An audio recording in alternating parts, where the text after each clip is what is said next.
There are tons of different options for garden pathways, and there's a lot to consider when deciding which materials to use for your garden. I'm Kyle from Urban Farmstead, and in this video I'm going to show you why I'm using wood chips to cover these pathways in our new garden, and I'll also show you 3 different installation methods that I'm testing out to see which will work best to block weeds.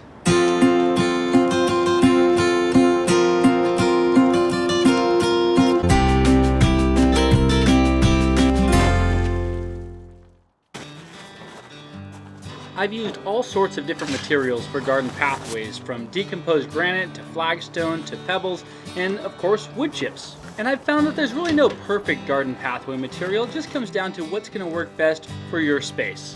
So I've decided to use wood chips for these pathways because not only are they an inexpensive material to make nice clean paths, but they also work well for blocking weeds, and as they break down they actually feed the soil.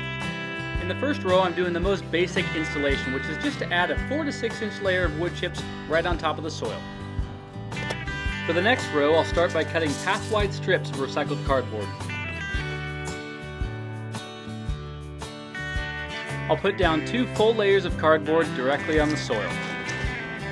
This cardboard will act as a natural weed block that will decompose over time. Now we'll just wet it down, stomp it down, and add the wood chips right on top.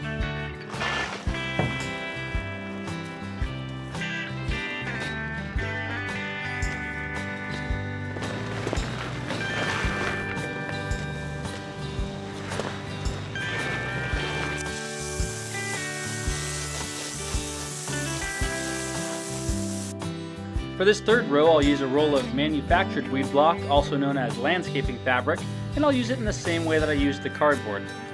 I'll double it over, tack it in place, and add some wood chips.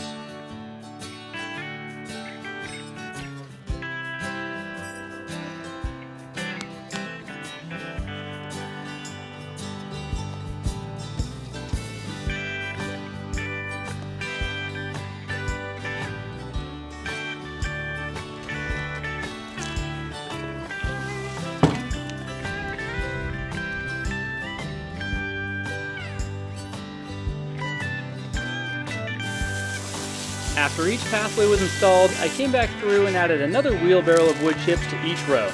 So they all have a nice 4 to 6 inch layer, which will not only help to suppress the weeds, but it will also help to protect and insulate the soil from heat and evaporation.